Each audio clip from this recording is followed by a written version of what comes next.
lá. Deixa eu convidar agora.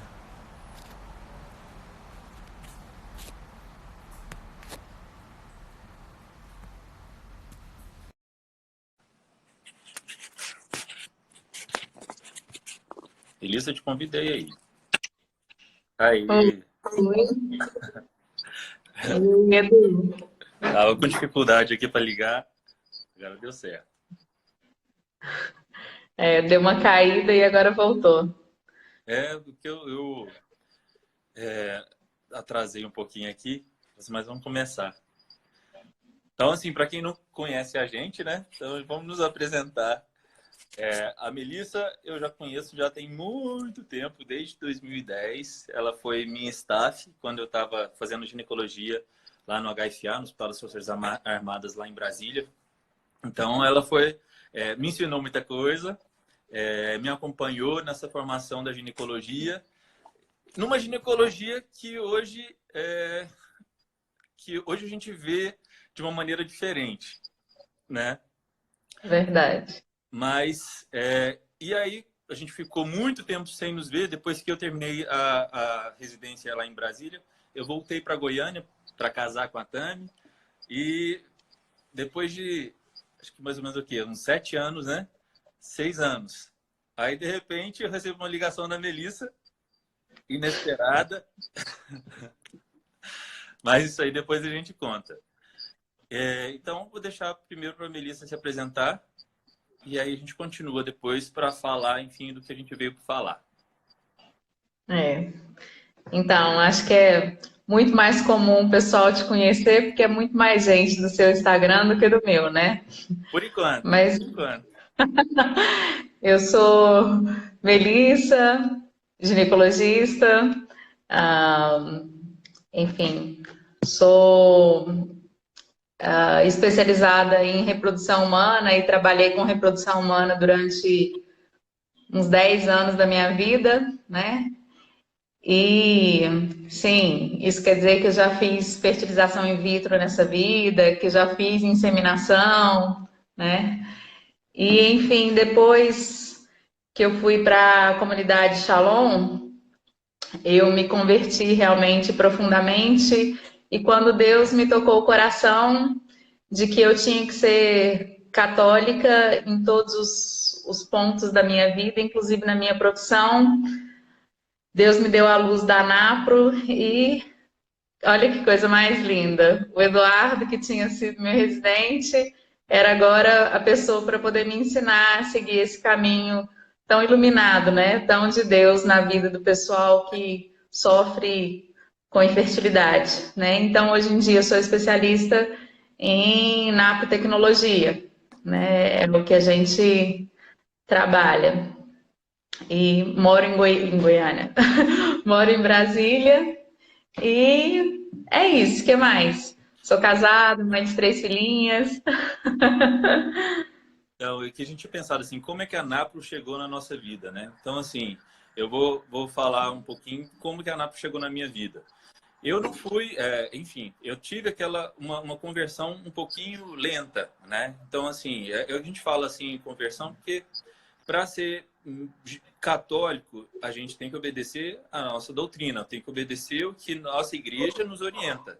E muitas vezes na parte profissional a gente quer desvincular. Então, não, a igreja não dá pitaco nessa área profissional.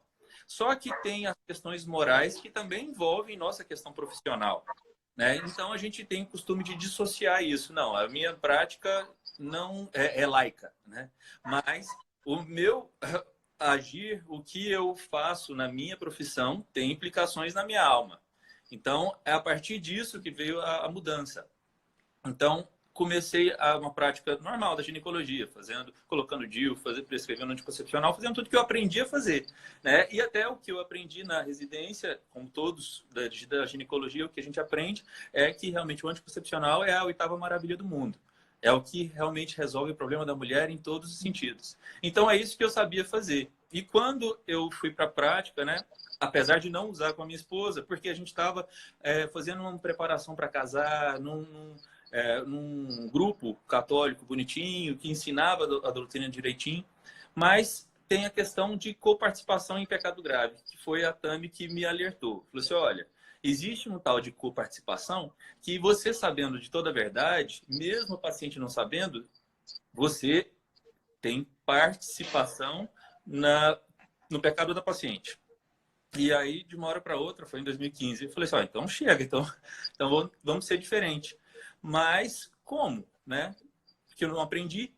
E aí a Tami, pesquisando, junto com o nosso diretor espiritual, descobriu que tinha um médico ginecologista lá nos Estados Unidos que conseguia agir de uma maneira moralmente lícita, moralmente aceita pela Igreja Católica. E que foi a Naprotechnology, que ele desenvolveu. Então, eu tive contato com a médica lá de São Paulo, que é a Carolina Delage, que foi a primeira, praticamente a primeira médica a fazer o curso em 2013. Então, juntei dinheiro, quer dizer, rapei a minha poupança, comprei as passagens, fui para Omaha, Nebraska, para aprender a Naprotechnology. Mas eu não fui com intenção de mexer com infertilidade, não. Eu não sabia que o foco da Napro era infertilidade. Eu achei que, enfim, lógico, eu fui lá para aprender a ser um ginecologista católico para realmente, de fato, conseguir tratar a mulher sem ser com anticoncepcional. E lá eu descobri que realmente o carro-chefe da Naprotechnology é a infertilidade. Então, isso caiu meio que de paraquedas no meu colo, né?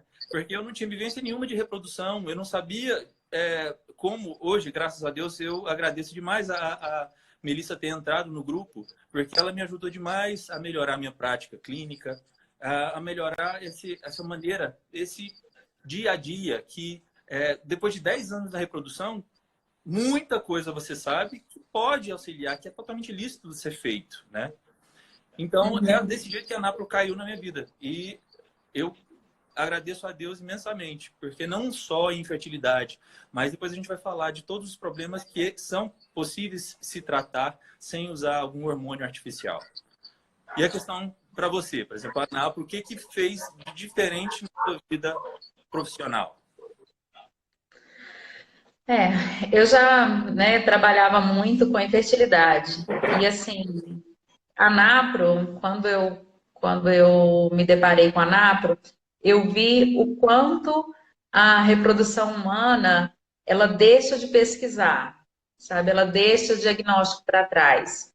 Então, assim, os casos de infertilidade sem causa aparente, que dentro da reprodução humana tradicional, ela gira em torno aí de 20%, na Napro praticamente menos de 5%. Por quê? Porque a Napro faz uma pesquisa que eu nunca tinha visto em lugar nenhum.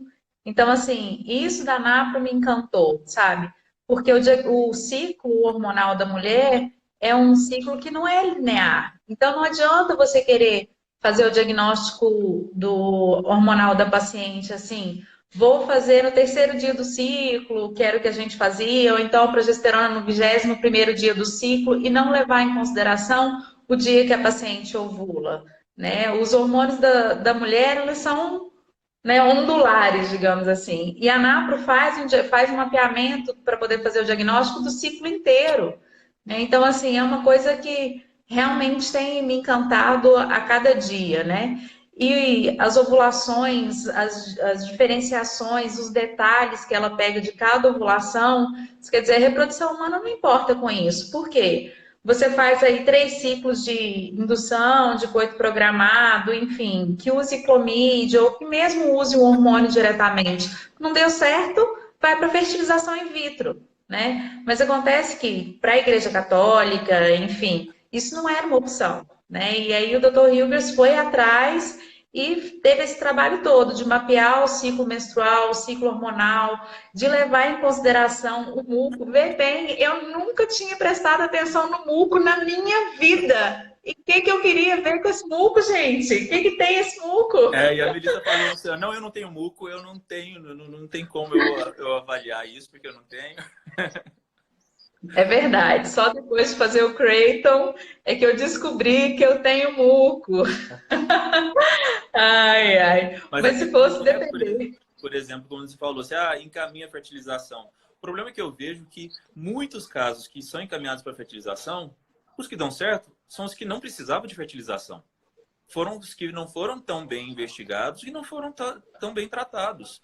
Porque aqueles casos difíceis que a FIV não dá certo, aí muitas vezes, realmente, de fato, tem um problema mais grave, geralmente endometriose mais extensa, mas muitos casos pacientes recorrem à fertilização sem ter passado por investigação, que não existe protocolo na ginecologia normal, tradicional. Por exemplo, você falou da dosagem da progesterona. Muita gente pergunta, a progesterona minha, nos stories, né?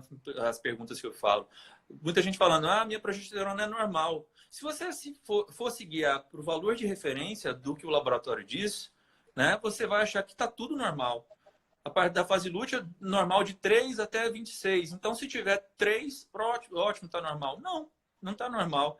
Isso que a gente não tem nesse diagnóstico de no terceiro dia pós-ápice tem que estar nesse valor, quinto dia pós-ápice esse outro valor, sétimo dia pós-ápice um outro valor. Então, quer dizer, são 40 anos de desenvolvimento dessa NaProTechnology para chegar nesses valores.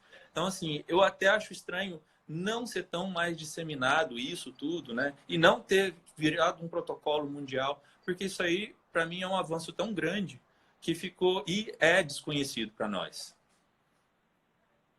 Não virou ainda porque não precisa, né? O que a indústria precisa, enfim, é o que gera facilidade, dinheiro, né? Enfim.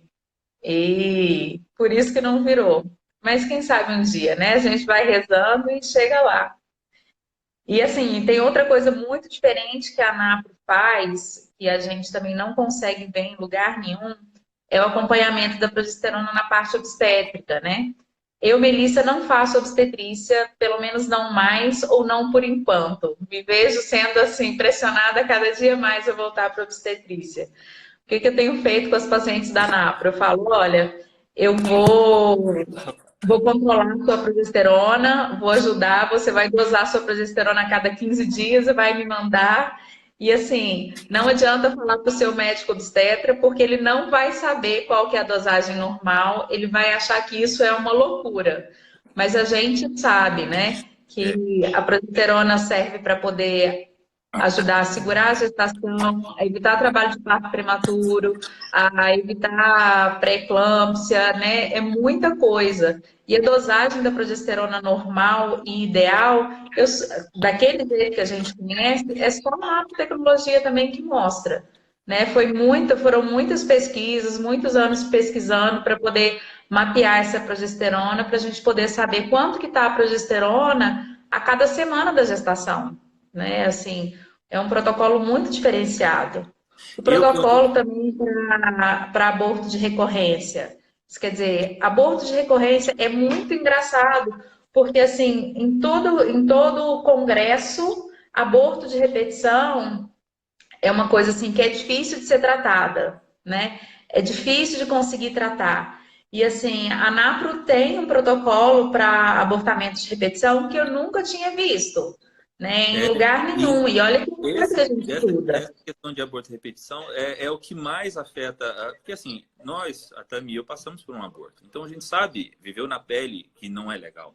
Então, assim, o que a gente vê na prática, e isso aí foi o que eu coloquei nessas últimas perguntas, é o descaso da maioria das pessoas relacionado ao aborto. Então, por exemplo, se a paciente tem 1, 2 abortos, não, talvez no terceiro vai dar certo, talvez não tenha nada. E quando eu mandei uma paciente para um hematologista, que realmente eu me arrependi amargamente de ter mandado para o hematologista, porque não existe um consenso para a utilização de anticoagulação.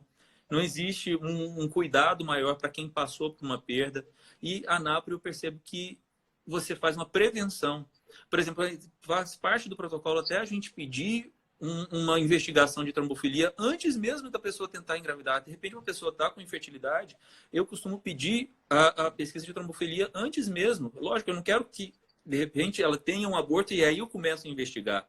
Então, graças a Deus, a NAPRO tem protocolo. Só sintetizando o que a gente falou, a NAPRO, então, são divididas em 3 áreas. Uma área cirúrgica, que geralmente é mais focada na correção de endometriose, que existe uma maneira de operar que só a NAPRO tem, que realmente é top. Não existe forma melhor de operar a NAPRO e de desenvolver uma técnica que realmente funciona muito mais do que o normal. Então, a parte cirúrgica. Tem a parte clínica. E evita muito mais a aderência pós-cirúrgica, que é muito comum em cirurgias de endometriose. É É. assim, eu, graças a Deus, não tenho. Mas se eu tivesse, com certeza eu ia, sei lá, Usar essa técnica juntar para. dinheiro, tempo, fazer o que tivesse para poder operar, né? A gente conhece muita gente que já foi para os Estados Unidos para poder operar pela Ah, Napro, né? Quando entendi. não tinha a Carolina, enfim. E graças a Deus, hoje em dia, São Paulo é mais perto do que Omaha, né? É. Sim, mas continua, desculpa te Então, além atrapalhar. dessa área cirúrgica, depois a gente entra um pouquinho na endometriose, que é uma pergunta frequente a respeito da infertilidade da NAPO.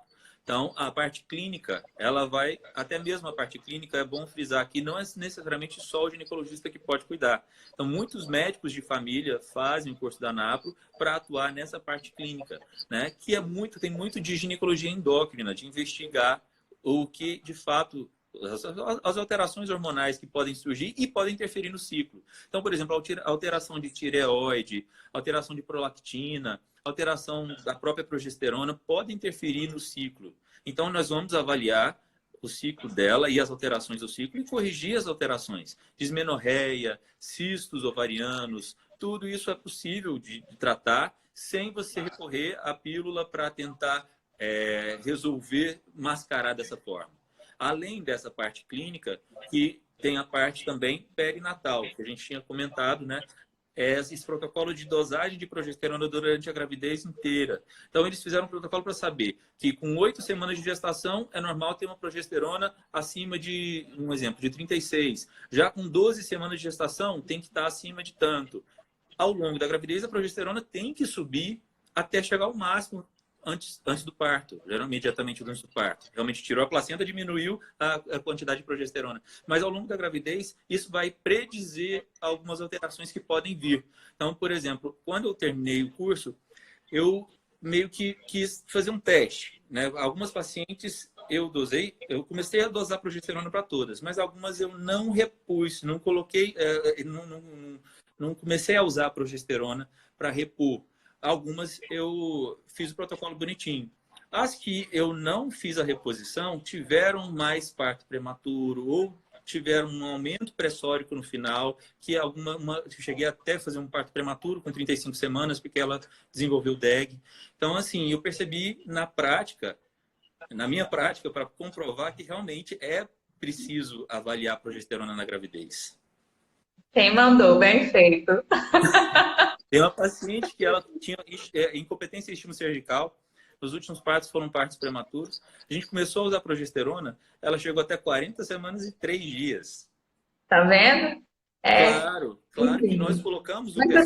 você sabe o que eu tenho tido dificuldade, Edu? É porque, Ah, como eu não faço obstetrícia, a paciente não vem em mim para poder fazer a consulta de pré-natal. Às vezes eu falo com elas, olha, tem que dosar a progesterona de 15 em 15 dias e me mandar. Eu não preciso de ter o trabalho de me consultar de novo, eu é, faço isso por ela e não por mim. Né? E às vezes elas deixam de dosar a progesterona. Ó, tô puxando a orelha de quem está assistindo aí. Por favor, dosar a progesterona a cada 15 dias, que é pro seu bem, não pro meu. Sim. e então essas 3 áreas, essa subdivisão nessas 3 áreas que a NAPRO ela atua. Agora, a questão de infertilidade. Eu queria a sua opinião a respeito de infertilidade. Por exemplo, o que a NAPRO pode fazer, o que é o início, por exemplo. A pessoa chega, já o ideal é chegar no consultório e começar do zero, ou o ideal é já começar o método onde o Creighton entra, para a gente falar para a população que precisa saber como que funciona na questão de infertilidade, o método Creighton e a relação com a NAPRO. O ideal para a gente, em relação a tratar a infertilidade, é que a pessoa esteja fazendo o método na verdade, o método Creighton. O que é isso? E o Billings, aonde fica? Olha, a gente ama o Billings, assim, o Creighton nasceu no Billings. A diferença é que o Creighton, na verdade, ele além de ser padronizado mundialmente, é uma questão, mas ele nos ajuda porque você vai quantificar, qualificar um muco. que é isso que eu falei, que antigamente eu nem sabia que tinha importância, e hoje em dia a gente sabe que para poder engravidar precisa de uma boa ovulação, de um sêmen, né, assim, que tenha espermatozoide vivo, claro, e que tenha um muco muito bom, né? Então, assim, quanto pior o sêmen, na verdade, a gente tem que melhorar o muco mais um pouquinho, né? Porque é a piscina para o espermatozoide nadar. Então, é através da marcação do Cradle que a gente vê, quantifica e qualifica e tem um respaldo se precisa melhorar ainda mais o muco ou não. Outra coisa, quando a paciente chega com a marcação do Cradle, só pela marcação do Cradle a gente consegue ver se tem deficiência de progesterona ou não, pelo sangramento, pelos sinais que tem, será que tem algum pólipo ou não? Até endometriose, quando chega com a planilha do Creighton feita, a gente olha, nossa, essa planilha aqui é muito característica de endometriose. É claro que, assim, não se fecha o diagnóstico, mas existe uma suspeita e ajuda na gente clinicamente. E à medida que a gente vai tratando, a gente vê a resposta acontecendo na própria planilha. Né? Assim, eu dei essa diferença. O MOB a gente consegue ver deficiência de progesterona também, a gente consegue ver essa parte de sangramento também, mas a diferença em relação à infertilidade é essa qualificação diferente do muco que a gente consegue ver só através do Creighton. Então, o ideal era que a paciente chegasse no consultório com pelo menos 2 meses de Creighton. É claro que existem as exceções de paciente que precisa, assim, já sabe que tem endometriose, então já sabe que vai precisar de cirurgia. Ela vai, então, só começar o Creighton 2 meses depois? Não, o Creighton ela pode começar imediatamente, porque não vai atrapalhar, só vai ajudar. É um curso que ela faz, tem uma duração específica e ela vai saber aquilo para o resto da vida dela. Então, assim, mas se ela quer ir consultar antes, porque sabe que tem indicação cirúrgica, seja bem-vinda. O aborto de repetição. É super importante que ela esteja com a planilha para a gente poder ver realmente essa questão da progesterona, mas ela quer consultar antes porque já passou por vários abortos, porque quer que a gente faça pesquisa de trombofilia e tudo mais, pode vir consultar. Mas para a infertilidade, assim, sabendo que uma hora ela vai ter que tá marcando o Creighton por pelo menos 2 meses, para só depois, no terceiro mês, a gente fazer o diagnóstico hormonal do ciclo dela, né? E aí, a partir do 4º mês, a gente trata o que a gente achou do diagnóstico diferente. Então, assim, tem que ter paciência, não é um procedimento, né? Assim, vem Isso aí é aqui, vou bom a fazer um gente voltar, procedimento. né? Voltar. Então, Naprotechnology não é procedimento. Naprotechnology é um conjunto de protocolos que nós vamos aplicar para diagnosticar e tratar as alterações. Então, tem muitas pessoas que acham que, então é uma técnica nova de reprodução assistida, porque não é técnica. É um protocolo de investigação e tratamento.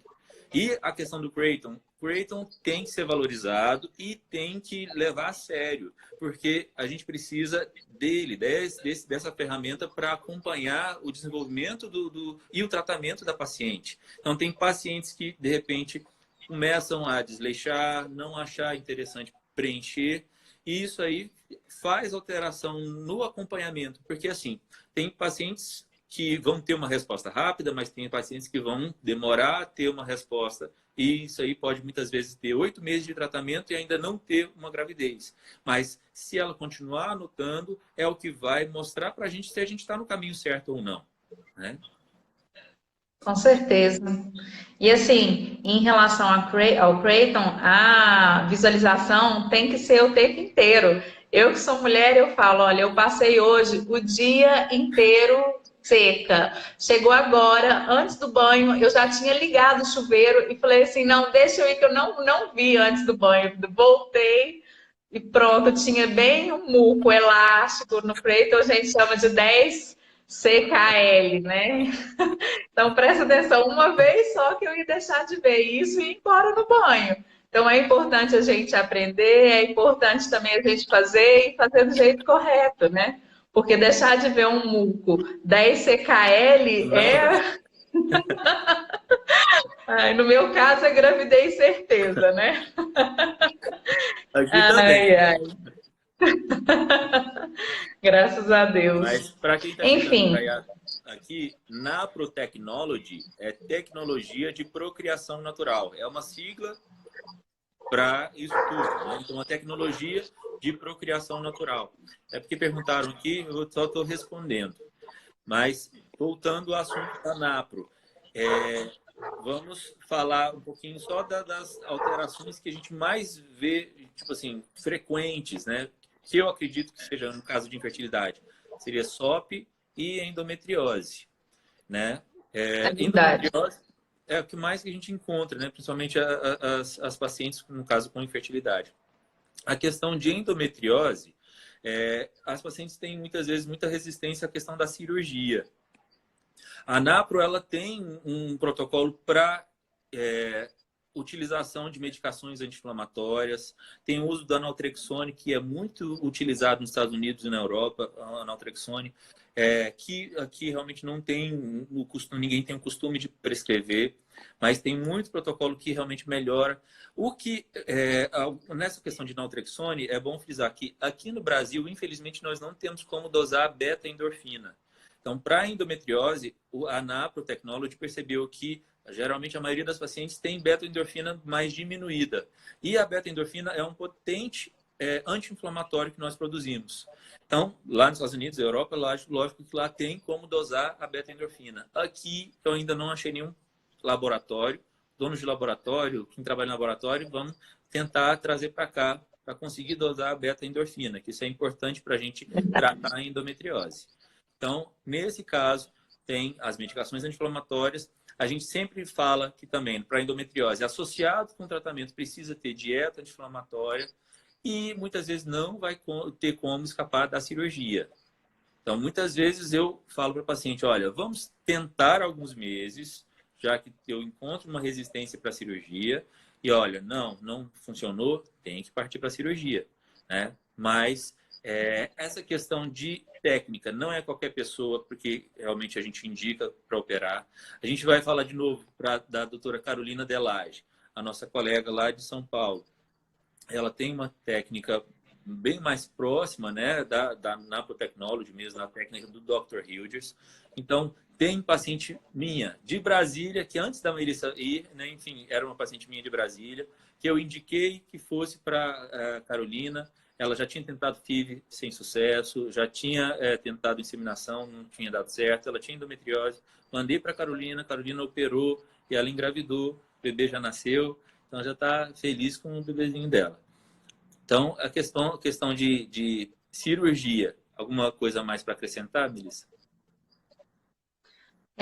Assim, é só para poder falar que realmente as pacientes aqui às vezes demoram a aceitar a questão cirúrgica e assim, faz parte da NAPRA, é o ideal, né? Assim, a paciente fazer a dieta, tomar as medicações, mas assim, fazer a cirurgia quando a gente indica, porque ela vai tirar os focos. E a partir do momento que ela seguir o tratamento, ela vai se manter sem a inflamação, vai demorar mais a voltar, né, a endometriose.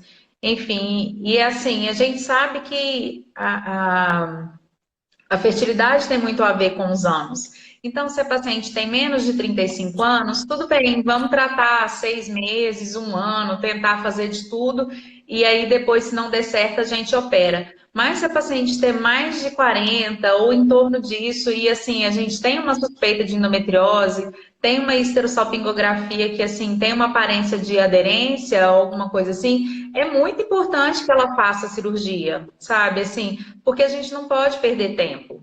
É complicado, eu sei, colocar isso assim, não, vamos fazer a cirurgia, né? Vamos fazer, e você vai para um centro cirúrgico, às vezes sem estar sentindo muita coisa, porque endometriose, às vezes a paciente sente muito com endometriose mínima, às vezes ela não sente nada com endometriose grave. A gente sabe que não tem assim, a endometriose ela é uma doença diferente, né?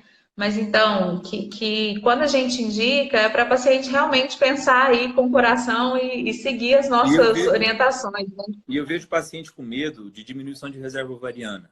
Aí, se a paciente ela não consegue engravidar por conta da endometriose, Muitas vezes a reserva vai ser afetada quando realmente tem um endometrioma, que você vai mexer no ovário e tudo, mas retirar as aderências, retirar os outros focos, muitas vezes é o que vai fazer a paciente engravidar. Então, com medo de uma, talvez, redução de reserva ovariana, você vai deixar de fazer o Mas tratamento prefere correto. ficar sem, prefere ficar sem engravidar eternamente, né? Pelo A gente risco, tem que. não procede. E falar nisso, perguntaram aqui em relação à baixa reserva ovariana. A NAPRO não trata a baixa reserva ovariana, isso aí não tem como. Mas a NAPRO tem uma diferença gigante em relação à reprodução humana tradicional. Eu posso falar isso que fiquei na reprodução humana por 10 anos, né? É que para a NAPRO não importa se você tem baixa reserva ovariana, importa se você está ovulando, porque a gente precisa de um óvulo bem ovulado, né? De um folículo bem ovulado. Então, assim, às vezes você chega numa consulta com um especialista, com 40 anos, ele vai virar para você e falar assim, não, faz fertilização in vitro porque seu tempo acabou, né? E a NAPRO não, olha, vamos ver como é que você está, vamos ver como é que está a sua ovulação, 40, 41, 42, 43, enfim. É lógico que não é eterno. É assim, os nossos óvulos têm a nossa idade, a gente nasce com eles, a nossa reserva ovariana é limitada sim. A idade, claro que tem a ver, mas tem esse diferencial gigante que a NAPRO faz, que é assim, valorizar se a paciente está ovulando ou não, né? E aí, enfim, se ela está ovulando, perfeito. Vamos investir, né? É diferente da reprodução humana normal. Falando de reserva ovariana, eu tinha colocado num post falando do uso na verdade, quem me mandou até o artigo foi a Melissa, e aí eu transformei num post que a respeito da influência do anticoncepcional na reserva ovariana, do tamanho do folículo, no hormônio antimileriano. Então, assim, é importante a mulher saber que pode ter influência, sim, na fertilidade, o uso prolongado do anticoncepcional. Isso aí vai para todas as mulheres pensarem que o método natural é a melhor saída, é o que eu indico, é o que eu trabalho, o que nós trabalhamos, e nós percebemos que realmente é o que mantém a fertilidade da mulher, que não interfere na fertilidade da mulher, que não interfere no casamento, na libido, não interfere em nenhum aspecto físico, emocional, conjugal. Então, não é à toa que a gente fala, o método natural é a melhor solução para a mulher. E é o que a gente orienta para as mulheres, para as nossas pacientes na ginecologia, né? Que a gente orienta sempre que faça o método natural. É. E assim, eu acho, se você parar para poder pensar, o anticoncepcional atualmente, o tanto de paciente que chega com derrame, com AVC no pronto-socorro, quando a paciente tem um AVC e tem menos de 40 anos, o neuro já chega perguntando qual anticoncepcional que ela usava, porque é isso que mata. Sabe assim, a paciente teve um derrame, ela passou mal, ela teve um AVC, uma trombose, um tromboembolismo. Você imagina, o anticoncepcional mata em idade fértil, a paciente nova, com filho para criar, enfim, às vezes quem nem nunca teve filho ainda e tomou um remédio por opção e morreu. Né? Assim, é realmente querer se arriscar. A gente sabe que tem a parte religiosa, mas você vê, teve acho que dois artigos publicados em 2018 dizendo que quem usa anticoncepcional por 10 anos ou mais, e muita gente usa, tem uma chance 20 vezes maior de ter câncer de ovário. Câncer de ovário, perdão, câncer de mama. Então, assim, não é brincadeira, né? E câncer de mama é o câncer que mais mata a mulher hoje em dia, né? Então, olha a relação, né, com o anticoncepcional. Assim, é E não é a muita questão, coisa. não é a questão que a gente fala, por exemplo, eu no consultório eu não fico levantando a questão de religião, que eu não pergunto nem qual a religião da paciente. Não faz parte do meu questionário. Mas a questão de saúde. A gente já aprendeu que não é a melhor solução e a gente começa a estudar coisa que a gente não queria saber. Então, depois que a gente teve essa noção que pode prejudicar a mulher, então a gente até foi atrás. Isso eu percebo que a gente vai atrás para saber os estudos que mostram realmente a interferência, o risco de câncer de mama, risco de trombose, porque a gente quer oferecer o melhor para o paciente. A gente está oferecendo o melhor para o paciente. Então, por isso que a gente tem as caras de falar aqui na frente que realmente anticoncepcional não é o melhor e pode provocar alterações mesmo. Eu tenho uma paciente hoje que foi no consultório, ela tem um sangramento intenso desde os 15 anos de idade e ela está com 32. Então, há 17 anos ela usa anticoncepcional. E esse sangramento, ele não cessa. Ela é um sangramento intenso. Hoje ela está com Implanon e usando Tamisa 30. Então, quer dizer, é um absurdo você querer tratar com anticoncepcional, querer bloquear uma coisa que sem saber o fato, o que está acontecendo. Então, é uma bomba relógio. É. Olha, graças a Deus você não tem o risco de trombose, porque eu acho que você teria se você tivesse, né, um risco maior de trombose. Mas não quer dizer que você não possa desenvolver. Eu tenho outra paciente que ela tem, com 42 anos, ela teve um AVC. Então, ela ficou de um lado paralisado. Ela teve 5 filhos e teve 7 abortos. Então, esses abortos não foram investigados, porque ela tinha vários filhos, então realmente não quiseram saber. Mas com 42 anos, usando anticoncepcional, ela teve um AVC. Aí que foram investigar e viram que ela tem trombofilia. Então, quer dizer, com 42 anos, provavelmente dislipidêmica, acima do peso, começou a somar fatores que levaram até ela uma trombose. Então, quer dizer, isso pode ser cumulativo. Então, a mulher tem que pensar. Com certeza. Você falou aí a questão da religião.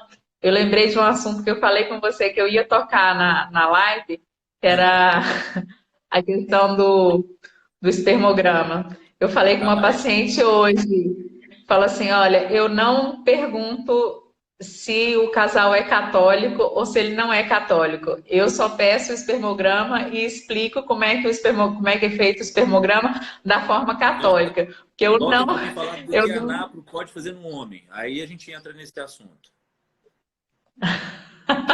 Tá lá, vai. Começa você que você gosta mais de tratar homem do que eu. Então, hoje em dia a gente percebe que muito urologista está associado, até muitas vezes trabalha na clínica de reprodução. Então, muitos pacientes meus procuraram urologistas que estão vinculados diretamente à clínica de reprodução e vão, na verdade, não, eles voltam para mim, enfim, às vezes o que acontecia? Eu mandava eles para o urologista e eles voltavam só com espermograma. Já com o suinato, preparação para inseminação ou, se não tivesse bom, para fertilização. Mas eu perguntei, não dosou seus hormônios? Cadê o FSH, o LH, estradiol, prolactina? Cadê os seus hormônios? Eu preciso ver. Não pediu. Então, por isso que eu falo, olha, procura um andrologista que precisa realmente avaliar essa parte hormonal sua. Se o homem tem resistência insulínica, que isso pode interferir na qualidade dos espermatozoides, se ele tem alguma alteração, aumento de prolactina, se ele tem um aumento de estradiol. Então, quer dizer, você tem que investigar a parte hormonal do homem, que isso aí está diretamente ligado com a qualidade do espermatozoide. Presença de varicocele. Então, quer dizer, muitas vezes eu estou fazendo o papel do urologista por não encontrar muito apoio na urologia, né? É complicado, né? E aí, aqui a gente até tem um andrologista, mas assim, ele só atende se é paciente sua ou é paciente do doutor Eduardo, que eu já falei com ele de você, aí ele sabe que ele não pode fazer mais nada, tem que pesquisar, ele é muito bom. Aqui mas eu assim, estou o doutor Tiago, depois eu vou colocar nos stories o doutor Tiago Machado, e em Brasília, doutor Eduardo Pimentel, não é? Isso. Mas, enfim, e assim, é muito legal que a NAPRO tem esse cuidado, né? Apesar do Dr. Hilger ser um ginecologista, na NAPRO tem um protocolo para, não para a zoospermia em si, né? Mas para várias alterações masculinas e algumas tentativas de tratamento. A gente não opera, a gente não é urologista, né? Assim, não é que a gente... Mas existe um tratamento, existe medicação para melhora do sêmen, né? E a questão do espermograma, que a gente queria falar, né? Então, por exemplo, lá, obedecendo toda a moral católica, o Dr. Hilders orientou que seja feita uma coleta de uma maneira lícita. Então, quer dizer, a coleta do espermograma, que é protocolo da ANAPO, você utilizar uma camisinha sem lubrificante, furada previamente pela gente, a gente que vai furar e entregar para o paciente, e eles vão ter relação sexual em casa com essa camisinha furada, que vai permitir que seja eliminado algum esperma, algum espermatozoide. Então, quer dizer, se Deus falou, é para usar essa relação para ter filho, então vai acontecer, né? E aí, a partir disso, ele coleta no frasco, em contato com a pele para não perder calor, vai para o laboratório, não pode passar mais que 1 hora, né? Nesse caminho até o laboratório, e entrega e é feita a coleta, a análise desse espermograma. Então, é dessa forma que a ANAPO orienta que seja feito o espermograma. Aqui eu só peço para eles mesmos furarem, para eles terem certeza que elas foram furadas. É, Tipo assim, olha, pode você ser vai lá, também. pega uma agulhinha, ó, para ter certeza. Então, não Mas, são pois é, todos os aí, laboratórios, precisa de muitas vezes da gente dar o relatório para orientar que a gente aceita e quer a coleta dessa forma. Então, não são todos os laboratórios que permitem você entregar dessa forma, não. Então, quer dizer, tem que perguntar para a gente quais que aceitam, claro. é, infelizmente, é uma verdade. Mas muitas medicações a gente utiliza para melhorar a motilidade, muitas vezes, ou até a quantidade. Por exemplo, se tem varicocele, vai ter que operar varicocele. Muitas vezes vai ser fundamental para melhorar a qualidade e quantidade de espermatozoides. E algumas medicações a gente passa também para mulher, mas para o homem também. Eu costumo passar muito coenzima Q10, que realmente eu vi um estudo que melhora bastante a motilidade. Passa várias vitaminas, minerais, então complexo vitamínico, mineral. E isso aí, por exemplo, vai depender também da parte hormonal dele. Então, se tiver um aumento de estradiol, a gente vai ter que baixar esse estradiol. Então, depende de cada caso. É. Mas, enfim, pelo menos temos uma saída, né? Temos uma saída. A gente não falou muito ainda do ovário policístico, Edu. Isso que eu ia falar, do SOP, da SOP. Porque haja mulher com SOP nessa vida, viu? Que tem mais desse mundo, ainda mais com essa alimentação desregrada que tá todo mundo aí, né? Exatamente. Gente, a primeira coisa é cuidar da dieta e atividade física. Não é qualquer atividade física que eu falo, olha, caminhadinha, chega paciente querendo fazer caminhada, não resolve nada essa caminhada. Então, quer dizer, vai ter que fazer uma atividade que vai ter que transpirar, vai ter que realmente suar. Então, vai ser uma atividade ou funcional, crossfit, uma coisa de cardio, né, que HIIT, né, que realmente tenha... Ah, vai para esteira, tudo bem, mas vai ter que fazer aqueles tiros para realmente diminuir a resistência insulínica, né? Fazer uma diminuição dessa resistência insulínica. E dieta, geralmente a gente orienta low carb. Não é qualquer pessoa que vai saber fazer uma dieta low carb. Não é você cortar absolutamente todo o carboidrato. Vai depender muito, enfim, precisa do acompanhamento do nutricionista para te acompanhar.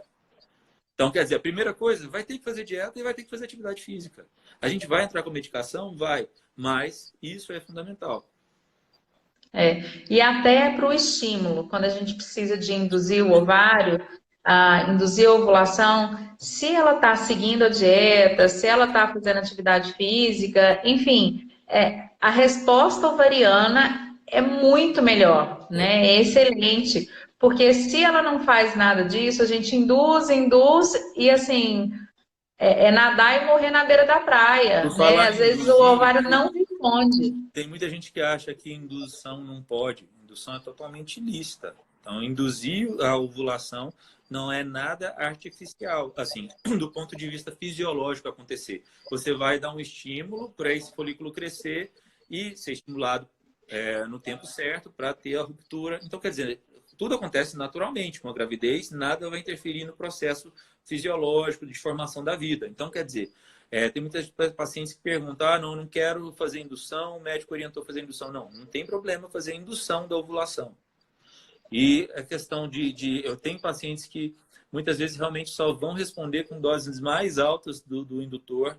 Então, isso aí depende de cada caso. E paciência. Às vezes a gente quer que já resolva no primeiro ciclo de indução, não tem nada a ver. Paciência, porque muitas vezes não resolve no primeiro ciclo de indução. E principalmente a gente tem que lembrar que o indutor da ovulação ele vai secar o muco. Então, se a gente não levar em consideração esse muco, não vai funcionar. E é o que eu vejo mais frequente acontecer em reprodução assistida, né? Então, você induz a ovulação, já numa paciente, uma mulher que tem muco muito limitado, vai secar mais o muco dela e, de repente, vai ter um marido com hipospermia, aí que não vai acontecer uma gravidez mesmo. Então, tem que consertar todos os pontos. Com certeza. Eu falo com as pacientes assim, às vezes elas ficam tristes porque fizeram um ciclo de indução perfeita e aí pronto, aí fica todo mundo ansioso esperando uma gravidez, né? E a gravidez vem e não acontece. Então, assim, tem que ter paciência. Eu falo assim, olha, me deixa ter pelo menos 6 ciclos perfeitos, é o que a ANAPRO pede, né? Para poder falar que houve falha de tratamento. enfim, é que sejam feitos Então, 6 presta ciclos atenção, perfeitos. 6 ciclos perfeitos, que a gente vai acompanhar pelo Creighton, que está tendo um ciclo bonitinho, com fase lútea correta, com todos os itens, né, bonitos que a gente olha no gráfico. Então, quer dizer, depois de 6 ciclos aí, a gente pode avaliar, realmente não. Então, a gente tem que mudar a estratégia, mas o que acontece mais frequentemente, o paciente surtar, principalmente quando acaba a primeira cartela do Creighton. Então, assim, os primeiros 3 ciclos é para aprender. Depois a gente começa a aplicar os protocolos. Então, quer dizer, vai chegar no 6º ciclo, a paciente ainda não engravidou, fica tensa, prolactina vai aumentar, ela vai ter mais estresse porque vai ter que trocar a planilha, ainda não engravidou, passou 6 meses. Calma. Então, os 3 primeiros meses é de aprendizado. Depois a gente vai começar o protocolo, começar a melhorar o ciclo e pode demorar 6 ciclos depois de usar as medicações continuamente para tentar realmente obter sucesso. E depende de cada caso, a gente pode mudar a estratégia. Uma coisa que eu melhorei bastante é a questão do que a gente faz. Para quem não sabe, a gente faz reuniões, muitas vezes mensais, né? Eu, a Melissa e a doutora Carolina, lá de São Paulo. Então, por enquanto, nós somos só os 3, né? Então, realmente é mais fácil a gente ter uma troca de informação, de prática. Porque eu percebo que a minha prática melhorou bastante, até mesmo percebendo as minhas falhas, né? Realmente, tem paciente que vai ter que usar o HCG, outra paciente que pode até ser usada a progesterona, mas muitas vezes vai depender da resposta de cada um e a dose de cada um, né? Então, paciência, eu peço para os pacientes, paciência, e se por acaso estiver surtando, vai para o psicólogo, vai relaxar. Pode dar uma pausa? Pode dar uma pausa, que seja que vocês acham melhor dar essa pausa, mas não desistam. É com certeza isso. Tem muita gente aí perguntando de infertilidade sem causa aparente. A gente falou no início da live, assim, que na NAPRO a quantidade de infertilidade sem causa aparente cai muito, porque a gente pesquisa a fundo, né, as causas de endometriose para poder tratar, né? E olha, e só dando uma lembradinha aqui, eu não sei se todo mundo ouviu e entendeu, a NAPRA não é só para poder tratar a infertilidade, né? A gente trata, sem o uso do contraceptivo hormonal, cisto ovariano, cisto, não só ovário policístico também. Então, assim, a gente é bem procurado por infertilidade, claro, por quê? Porque é uma opção efetiva, realmente efetiva, e lícita, né, e católica, mas assim, que realmente funciona. Mas também tem a questão da TPM, que pesquisa e trata como ninguém mais TPM, trata, não né? vejo outra forma de tratar do que a NAPRO. A NAPRO é top para tratar TPM. Então, assim, TPM, ovário policístico, cisto ovariano, dismenorreia, sangramento uterino anormal, né? Que é a paciente que sangra muito, enfim, ou então sangra fora da hora. Então, assim, a NAPRO é muito maior do que só a infertilidade. A infertilidade é o carro-chefe, é sim, né?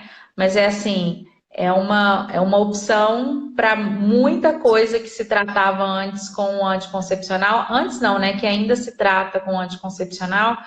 E tanto para paciente que tem noção que o anticoncepcional só vai fazer mal para ela, é a opção que ela vai ter, né? A NAPRO trata. E para paciente realmente que não quer usar o anticoncepcional por questões éticas.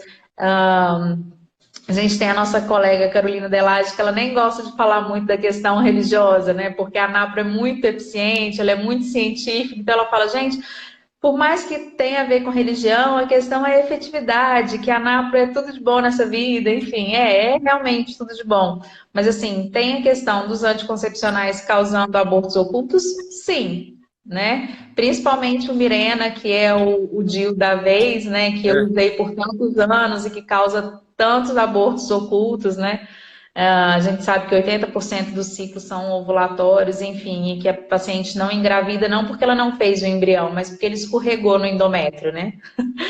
Por conta do Mirena que não deixa o endométrio crescer. Então, assim, vários abortos ocultos, né?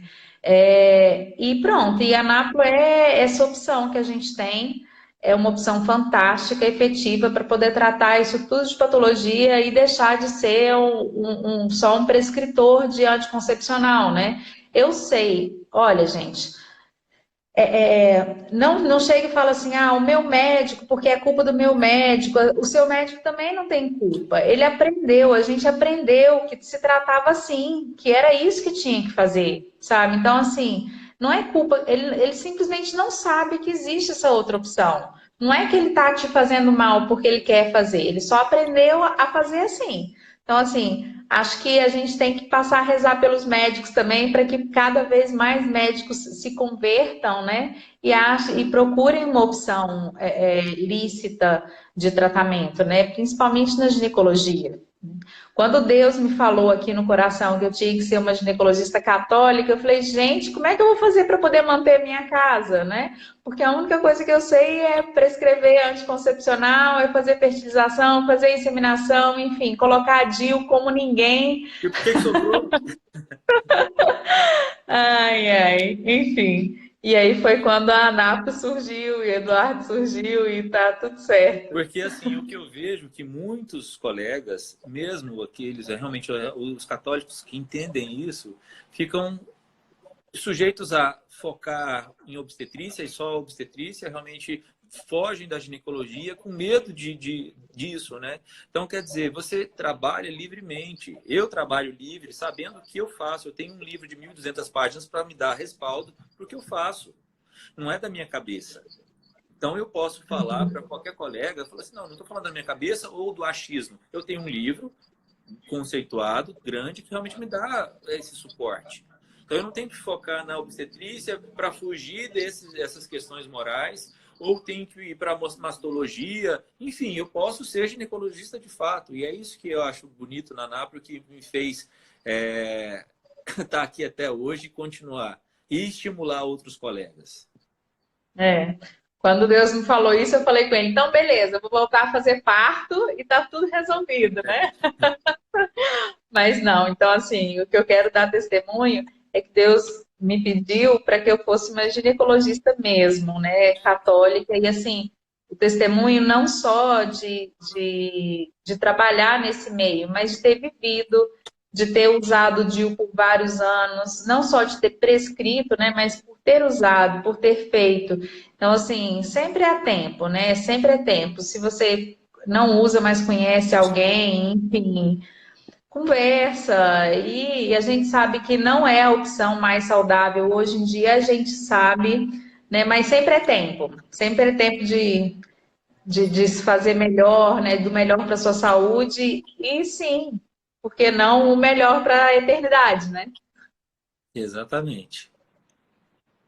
É o que eu acho. Teve pergunta aqui, Edu, em relação à trompa obstrução tubária. A gente tem um procedimento que a gente faz, na verdade, aliás, algumas opções. Existe cirurgia para reconstrução da trompa, se ela não tiver com hidrossalpinge, né? Se ela tiver só obstruída, ela pode Falou ser o que é desobstruída hidrossalpinge através de que cirurgia. Hidrossalpinge, assim, a trompa fica dilatada, inflamada e cheia de líquido. E dá para poder ver na ecografia que ela está desse jeito, né? Porque ela foi obstruída por alguma infecção ou por endometriose. E aí essa inflamação acabou prejudicando a anatomia da trompa e dificilmente isso aí vai ser revertido. Mas existe cirurgia sim, para poder fazer a plástica. A Carolina Delage de São Paulo, ela faz plástica de trompa em alguns níveis, né? A gente faz em alguns casos, é lógico que a gente tem que ver a esterossalpingografia, que é a hidrotubação, que se fazia muito antes do advento da fertilização. Quando começou a se fazer fertilização in vitro, isso quer dizer, a trompa está obstruída, vai fazer fertilização. Então, a hidrotubação caiu por terra, né? É um procedimento que a gente foi atrás para poder auxiliar numa tentativa de desobstrução tubária quando a trompa ainda é factível de ser desobstruída e de ser usada, né? E assim, nos Estados Unidos, eles ainda fazem uma cirurgia um pouco mais detalhada, que é como se fosse um cateterismo, igual faz o cateterismo do coração, né? Quando a pessoa tem um infarto, que faz o cateterismo, eles fazem o cateterismo da trompa para ver aonde que está obstruído e, assim, tirar esse pedacinho da trompa e recanalizar, né? Então, assim, porque às vezes a pessoa tem esse diagnóstico, é um diagnóstico triste, tem uma obstrução tubular bilateral, sei lá, com 30 anos, né? E acha que não tem mais saída, né? E ainda tem saída, né? Então a gente conversa, vê o que pode ser feito, enfim. A fertilização in vitro é tão cara, né? E às vezes a pessoa faz 3, 4 fertilizações para poder conseguir engravidar. Eu sei que às vezes é difícil a cirurgia porque realmente é cara, mas quer dizer, é uma saída lícita e depois que ela reconstruir a trompa, ela vai poder engravidar quantas vezes ela quiser, se Deus quiser, claro, né? Esse é o Então, melhor. assim, é. Então, existem essas saídas, existe, a ANAPO deixa abertas essas opções. Então, para saber o que é possível, o que é factível, realmente tem que marcar consulta, a gente tem que analisar cada caso. Muitas vezes tem paciente que quer que a gente dê diagnóstico, quer que fale o que pode ser feito pelo Instagram. Muitas vezes não é possível você avaliar de longe. Tem que analisar os exames, olhar como é que é a esterossalpingografia. Até mesmo pela esterossalpingografia, a gente tem como predizer se tem alguma aderência. Enfim, olhando os exames. Então, não espere que a gente consiga dar esse diagnóstico por aqui. Eu sei que, infelizmente, por enquanto somos 3, mas vamos crescer. Ainda esse ano vai completar mais, acho que uns 3 médicos para concluir o curso e que realmente que cresça a ANAPRO no Brasil, que cresça mais, que precisamos crescer. Mas, é lógico, que contem com a nossa ajuda por aqui, que a gente vai continuar abrindo a caixinha de perguntas e respondendo com mais frequência. Tem muita gente que pergunta se a gente pode fazer consulta online. Na verdade, a consulta em si não é permitida pelo Conselho Federal de Medicina, né? Mas, assim, a gente pode fazer um acompanhamento posterior, né? Online ou, enfim, através do WhatsApp, sim. Mas a consulta em si, o paciente tem que vir até a gente, né? Ainda não é liberado consultoria online pelo Conselho Federal de Medicina. Assim, infelizmente, está fora assim, da nossa alçada, né? Não é nossa culpa isso. Mas, enfim, mas é uma opção, é mais perto do que nos Estados Unidos. Tem PB também no México, né? Mas também é longe. É verdade, é verdade. Ai, gente. O que mais que a gente poderia falar, citar, Melissa, que geralmente lembrar das perguntas? Ai, é tanta coisa, né? É tanta coisa. Então, falando também é a questão de instrutores. Muitas vezes nós temos uma dificuldade de que mais pessoas façam por falta de instrutor. Então, quem está vendo, quem tem interesse de ser instrutor do Creighton, então o Creighton Model System, a gente vai falar um pouquinho, vou começar a falar um pouquinho dele. Diferente do Billings, o Creighton é um serviço aliado à NAPRO, então é um serviço mais profissional. Então, os instrutores que não precisam ser da área da saúde, que não são médicos. A minha esposa, por exemplo, é instrutora do Creighton, ela é advogada. Então, o Marcelo, marido da Melissa, é instrutor do Creighton também e é veterinário. Então, eles foram lá para o México, mas tem a opção do México e dos Estados Unidos, enfim, fazer um curso lá no exterior. Então, tem um gasto alto para um investimento que a gente faz, porque a gente precisa de um serviço mais profissional. A gente precisa desses detalhezinhos que no ciclo que só o Creighton vão nos dar para tratar principalmente infertilidade, né? Então, é um serviço profissional que demanda tempo, dinheiro e o empenho, porque assim, a gente que vive isso, vive o Creighton, sabe tanto que o instrutor é cobrado e tanto que ele é sugado, né? Então, assim, não é fácil. Então, eu quero... O Roberto Franklin está falando que a live vai cair porque vai completar 1 hora, que é para você poder dar um jeito de gravar. Não sei se você acompanhou isso, se você leu, enfim, eu não estou acompanhando nem a hora nem nada. Obrigado, Como eu não Roberto. sei fazer nada disso. Ó, então eu vou tentar salvar. Então, obrigado para todo mundo que participou. Então, vamos despedir por aqui, né? E a gente vai fazer uma outra live, provavelmente, porque foi muito bom e muita gente quer saber mais coisas. Então, obrigado, Melissa. Estou com saudade. A gente, qualquer coisa, quando for para ir para Brasília, a gente encontra. Tá certo. Obrigada, Edu, pela oportunidade. E que venham novas lives. Um abraço para você e um abraço para todo mundo aí, viu? Tá. Tchau. A gente abre a caixinha. É. Tchau.